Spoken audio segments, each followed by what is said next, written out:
Safely maneuvering the busy streets of Stevens Point on a bike can be difficult at times. The city's Bicycle and Pedestrian Advisory Committee has just applied for a grant to implement their plan to add over 13 miles worth of bike lanes to Stevens Point. What this does is it provides pre-planned safe routes. Rather than riding on Division Street, for example, which is already very narrow, we can provide alternative bike routes that are a little bit safer, less congested, and market those so you can safely travel from one part of town to the other. Mayor Wiesa explained that the plan would also cover maps and bicycle safety education. This bike safety initiative does not come without a cost.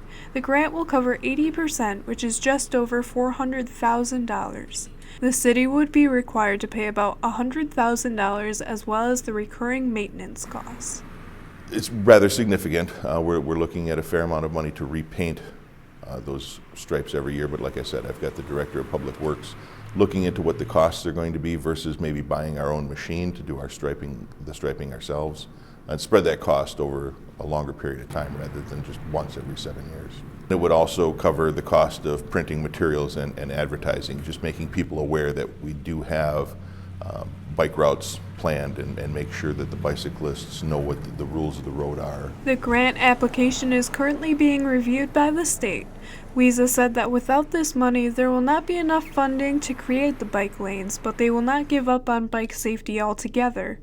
There is already a county-wide plan in place, and the Bicycle and Pedestrian Advisory Committee is constantly coming up with new ideas.